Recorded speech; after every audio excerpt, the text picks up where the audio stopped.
மாநில மாநாடு வருகிற ஆகஸ்ட் 15ஆம் தேதி தொடங்கி 18ஆம் தேதி வரை சேலம் மாநகரத்தில் நேரு கலையரங்கத்தில் நடைபெற இருக்கிறது. மாநாட்டின் 2ஆம் நாள் வெல்க ஜனநாயகம் என்கிற தலைப்பில் தமிழ்நாடு மாண்புமிகு முதலமைச்சர் திரு மு.க. ஸ்டாலின் அவர்களும் தோழமை கட்சி தலைவர்கள் அனைவரும் பங்கேற்கிற சிறப்பு மாநாடு நடைபெற இருக்கிறது. சேலத்தில் நடைபெறக்கூடிய இந்த மாநாடு என்பது தமிழ்நாட்டு அரசியல் நிலைமைகள் குறித்து விரிவாக விவாதித்து அரசியல் தீர்மானம் நிறைவேற்றப்படும். ஏனென்றால் இன்னும் 8 மாத காலத்தில் தமிழ்நாடு சட்டப்பேரவைக்கான தேர்தல் நடைபெற இருக்கிறது. இந்த தேர்தலில் யார் வெற்றி பெற வேண்டும், யார் தோற்கடிக்கப்பட வேண்டும் என்பது மிக முக்கியமானது. அந்த அடிப்படையில் இவைகள் அனைத்து குறித்தும் அந்த மாநாட்டில் விவாதிக்கப்படும். இந்த மாநாட்டில் கட்சியினுடைய பொதுச் செயலாளர் டி. ராஜா உள்பட அகில இந்திய தலைவர்கள் 5 பேர் பங்கேற்க இருக்கிறார்கள்.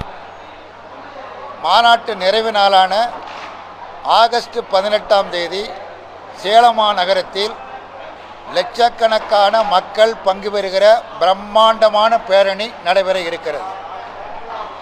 எதிர்க்கட்சி தலைவர் அதிமுகவின் பொதுச் செயலாளர் எடப்பாடி பழனிசாமி அவர்கள் சேலத்தில்தான் வசிக்கிறார். அவர் மேட்டுப்பாளையத்தில் பேசுகிற பொழுது இந்திய கம்யூனிஸ்ட் கட்சி இருக்கும் இடம் தெரியவில்லை, அது கலைந்து போய்விட்டது, கரைந்து போய்விட்டது, அதற்கு முகவரியே இல்லை என்று பிரச்சாரம் செய்தார். அதற்கு பதிலடி கொடுக்கிற வகையில் எடப்பாடி அவர்களை கேட்டுக்கொள்கிறோம், உங்கள் சுற்றுப்பயண நிகழ்ச்சிகளை ஒத்திவைத்து 18ஆம் தேதி இந்திய கம்யூனிஸ்ட் கட்சியின் சார்பாக நடக்கிற மகத்தான பேரணியை, அந்த பொதுக்கூட்டத்தை எங்கேயாவது ஒரு இடத்தில் இருந்து கொண்டு நீங்கள் பார்க்க வேண்டும் என்று அன்போடு நான் கேட்டுக்கொள்கிறேன். அப்படி பார்ப்பீர்களேயானால் இந்திய கம்யூனிஸ்ட் கட்சி அழிந்து விட்டதா, தேய்ந்து விட்டதா, முகவரி இல்லையா என்பது உங்களுக்கு தெரியும். 2026ஆம் ஆண்டு நடைபெறக்கூடிய சட்டப்பேரவை தேர்தலில் யாருடைய முகவரி காணாமல் போகிறது என்பதை அந்த சேலம் மாநாடு நிரூபிக்கும், அந்த பேரணி நிரூபிக்கும் என்பதை நான் தெரிவித்துக் கொள்ள விரும்புகிறேன். அதிமுகவை பொறுத்தமட்டில் பல பிரிவுகளாக இருக்கிறார்கள். எடப்பாடி தலைமையில் ஒரு அணி, ஓபிஎஸ் தலைமையில் ஒரு அணி, டிடிவி தினகரன் தலைமையில் ஒரு அணி, சசிகலா தலைமையில் ஒரு அணி. ஒன்றாக இருந்த இந்த கட்சி பல பிரிவுகளாக செயல்பட்டு கொண்டு இருக்கிறது. ஏற்கனவே பள்ளிக்கூடத்தில் 3வது 4வது படிக்கும்போது ஒரு கதை இருக்கும்.